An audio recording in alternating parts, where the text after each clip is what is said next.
In this episode, I'm going to show you guys how to transform your basic looking Audi into a showstopper. And once the transformation is complete, I'm going to give this car away to somebody for free. If you're curious how, read the description down below or wait till the end of the video for the big announcement. And now, let me show you guys the process.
All right, guys, so we just pulled up to pick up our giveaway Rs7, and I'm looking at it right now, and I don't even know what to say. I'm just completely speechless. This is insane. Take a look at this. Vito, this is the man that wrapped it. What's up, man? How you doing? Bro, I appreciate it. By the way, this is not the first car he's wrapped for me. He's done a S4 previously for a friend of mine. One thing a lot of people don't realize is that people are so careless to wrap jobs, especially these YouTube rappers. And that's one of the reasons why I didn't want to personally wrap the car myself, is because I wanted to make it like 100% perfect. Like, look at this. Okay, look at these corners. Everything is tucked so properly. If we go into the doors, into the jambs, into anything, like it is, oh, you can't even see. Look at that under the hood. It literally blends. It's like right on the seam and you can't even tell. Look at that. Bro, I've seen people like cluster up balls of wrap in these corners. It's so bad. But anyways, what do we say? We take it outside? See it? Yeah, dude. Apparently this color outside in the sun is like 10 times better. So let's see. Oh my goodness, guys. I'm literally speechless. Wild. Look at that. Look at that purple. Bro, are you kidding me? What in the world? This is just the deepest, craziest purple. I wanted to take this moment and give a humongous shout out to Vito and the team at Carholics for wrapping up the Rs7 and making it look absolutely perfect for one of you guys. If you guys are in Florida and want to get your car wrapped, tinted, or ceramic coated, head down to the pros at Carholics, or just head down to their Instagram and send them some love. Tell them that Backyard Boys sent you. Now, let's go home.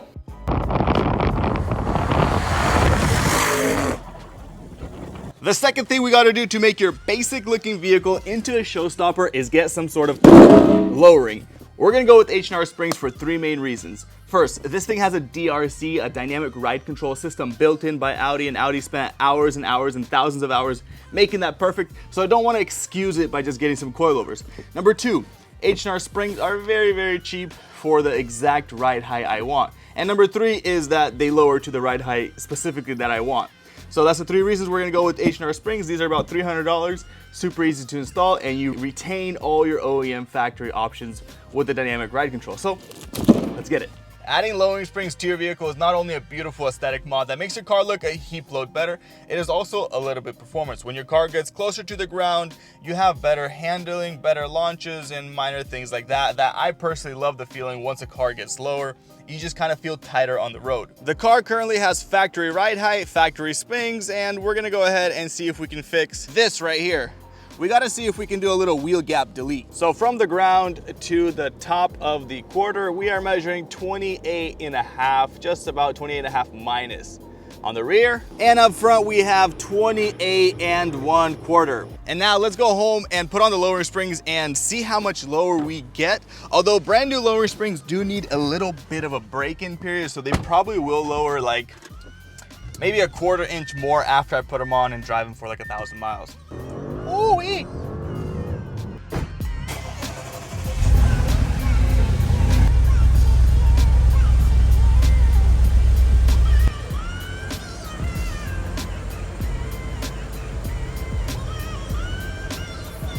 Look at that color shift. Look at that. That's just gnarly. This video here should be an inspiration to the people texting me saying, Tim, I want to start working on cars, but I don't have a shop, I don't have special tools, I don't have any of this. Listen, I just moved from Washington to Florida, and I didn't bring any of my tools with me. I don't have a shop here, I don't have many things, and I just want to show you guys that 85% of the things that I do are doable at home in your own garage. Stuff like painting and maybe quarter panel swaps. Even a quarter panel swap is doable at home as long as you don't need the frame machine. So anyways, let's get it. We are going to start off by lowering the front because the front is always tougher to lower than the rear. So we're going to do the tough stuff first, and I'll guide you guys through this entire process.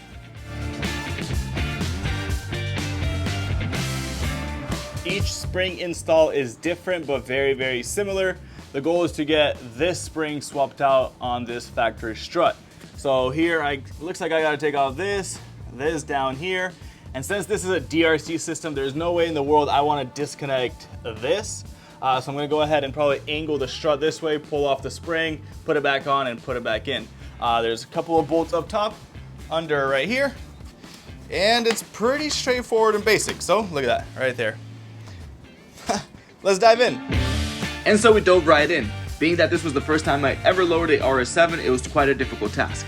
I had to first remove the bolt up top that holds the two wishbones in place, and once that was off, the whole entire suspension assembly dropped. Now, it was time to start working on the lower part. First, the rear bolt on the lower control arm, then the bolt on the bottom of the strut. Once that was off, we go back up to removing this little piece off the bottom of the strut. I put a little spacer in the crack and tapped it off with a hammer, and now all that's left is the 4 bolts up top. Alright, so we got everything loose over here, completely loose. This is basically just dangling on one more bolt that's up top.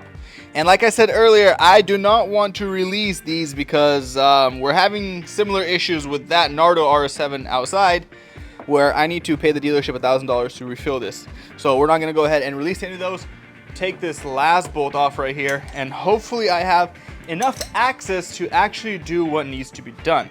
I'm going to hold this strut up here with one hand and loosen with my other hand up top, and let's see what this does. 3, and we should technically, according to math, be all loose. They should fall right out just like that. Exactly what we want. Now we want to unscrew this and not get killed because this spring could be tense and this could shoot. So we got some extremely sketchy stuff going on. I have this little adapter to an adapter. Don't know where my 1/2-inch piece is for the impact, and we're just gonna risk it. We're gonna go ahead and ugga-dug it a couple of times. Hopefully we don't damage anything. So let's see if I can get this at a little bit of a, come on. Ooh, it's right on the edge. Oh, nice. Okay, so some springs don't have any kind of recoil whatsoever because they're not really loaded like crazy. This one didn't, so I'm happy about that. Just pull all this off. Make sure you don't mess up the order of operation here. And we install the spring and restart this entire process.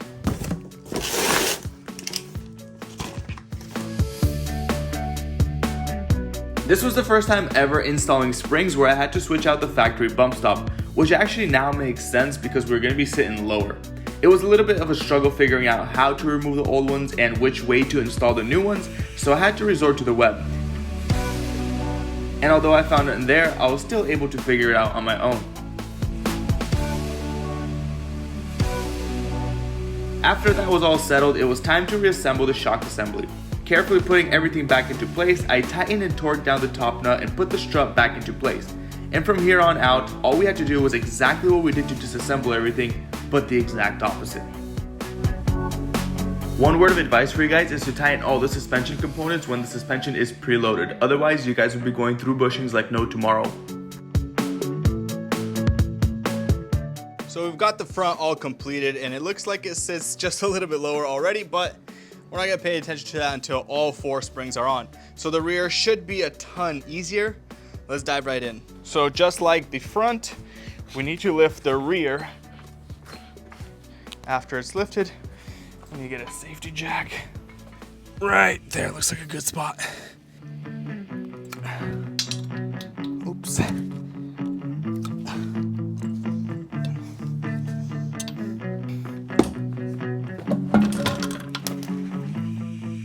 With the rear, it's a little different because the strut and the spring are two separate parts. Starting off by removing the lower strut bolt and the stabilizer link, that should give us a little bit more play in the knuckle. That way we can pry it down as we try to remove the spring. Unfortunately, since Audi is so over-engineered, we removed the lower bolt that holds the knuckle assembly together. I've never seen a bolt this long. It's literally a foot long.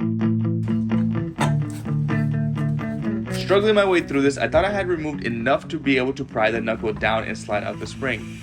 You can see I'm applying my full body weight here down on this bar, barely getting enough leverage to get the spring out. With the help of a flathead, we were able to just pop it out.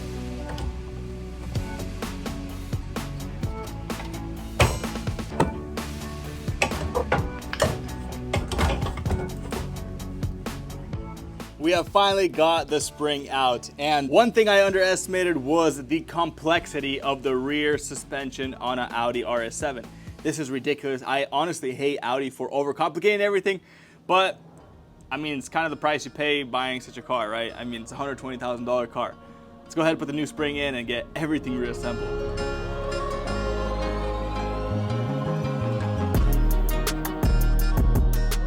The same way I removed the spring, I was able to use the bar from the jack to anchor down the suspension assembly and slide that H&R spring in there. I'm not gonna lie, it was very difficult, and I did bend the rotor shield a bit, but I got it fixed up. There's that 1 foot bolt I was talking about. I had to line up 6 holes in order for it to thread through everything. Audi, what were you guys thinking?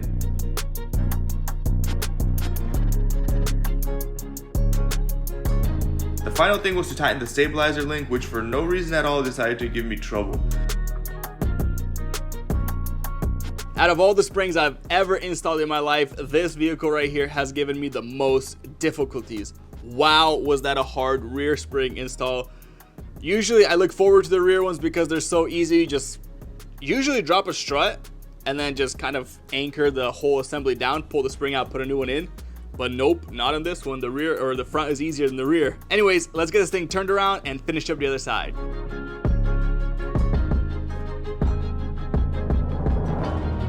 You guys are actually quite lucky because they say the 3 things you can never get bored of looking at is 1, the ocean, 2, how fire burns, and 3, how somebody else is working. No, but on a serious note, I wanted to just finish up this Audi as fast as possible. I don't know how, but on this side, I was able to install that spring without taking off this entire bottom assembly. All I took out was what I said earlier, the strut bolt and the stabilizer link. Pulled those 2 bolts off right there, dropped it, got it in there. Woo, that was easier. All right, so here is the lowered look. And instantly it looks a million times better. Oh, big cars like this, once they go low, they start looking so darn clean. It does look like the front got lowered just a little bit more than the rear. So look at that, it's basically tucking tire right there, but the rear still got just a itsy bitsy little bit of wheel gap. So I'm not sure if that's gonna settle a little bit or not. I've preloaded all the suspension so everything's sitting nice and tight. Let's go ahead and do our measurement. So the front from the ground here is 26 3/4. You guys can see that right there, 26 3/4. And the rear is now 28 and just about an eighth. So 28 1/8. Lowering springs is usually the #1 mod I do on all my vehicles. The next thing is wheels. So we're gonna go back home right now and swap the wheels from the Nardo Gray R7 onto this one here. And when lowering a vehicle and putting on wheels, there's many things to factor in. One of them being once the car goes lower, the camber kind of tucks by nature of the way that the suspension works. So I hope that the wheels I got will fit this thing perfect and have a nice, clean, solid fitment all around. And then also the diameter of the wheel, making sure you want 20s or 21s. I went with 21s. and then the width of the tire as well, and the wheel. All that stuff factors in to get a proper fitment. So let's hope that we got everything dialed in. Choosing wheels for a vehicle is your personal preference, obviously, but each style of wheel kind of makes the vehicle look different. I went with the TSW Bathurst. I think this wheel and color is really going to complement the midnight purple, and I'm going to put all the specs of this specific wheel down into the bio or the description of this video if you guys are interested in getting yourself a set. Go ahead and get them. But yeah, these are gonna look pretty darn sick and complement the midnight purple. I hope I don't have to do any explanation on how to change a wheel, and that's something that all of you guys know. You can see here how much the factory wheels tuck inside, and that's something we're hoping to change. Having your wheels sit flush with the fender makes a much more aggressive looking car. Believe it or not, these wheels are bigger, but they're lighter. Compare the rear to the front. You can instantly see the difference in the width and aggressive stance of the Rs7. Well, we ran out of time last night, but this morning we got up, the sun is shining, and dang, this looks absolutely insane. And as I was telling you guys yesterday, it is so crucially important to get the fitment of the wheel proper and perfectly flush the way you want it, because if you don't, it just looks ghetto. And let's just admire this thing. The sun is making this midnight purple pop, and there's only one downside I'm seeing right now, is that the rear is not as low as I would want it to be. I'm hoping that the springs will settle and get us low enough, but besides that, it's just looking absolute crazy. So with the front, I can go just a bit wider out, but I would have to roll my fender under here, because otherwise, look at that, I'm already touching a little bit of tire on the wrap. So yeah, besides that, it's looking like an absolute beast. The color, the everything, the combination, this is exactly what I envisioned it to look like, and I can't believe that somebody's gonna win this thing. That's kind of blowing my mind right now. But this is still not the final look, so let's go back home and install the front lip. What we have here is a Maxton Designs front lip. A front lip can also complement the front end of your vehicle or can make it ugly, so be very picky when choosing a front lip. Went ahead and went with this one because it's super simple and it flows really nice with the front end. We're gonna go ahead and attach it with some self-tapping screws like this. Make sure to put plenty because you don't want that lip flying off. Attaching a front lip by yourself is definitely not the easiest thing to do, but it's not impossible. I used a box and some tape to hold it in place while I was measuring the lip to see where it fits the best. And then I started running them self-tappers through it. Make sure you put screws in the correct areas and not screws through your bumper where you can literally see the screws from the top. That would be horrible.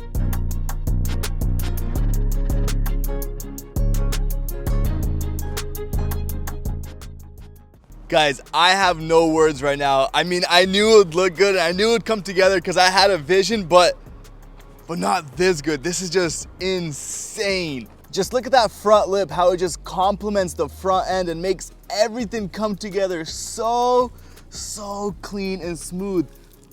Oh my goodness, look at that. As you see, the front lip is very subtle, it's very smooth, and it fits the body lines of the vehicle perfect. That's exactly what I mean by be picky. Make sure you get that proper looking lip or whatever you want. Look at that, that's just insane. Oh my goodness, I'm speechless.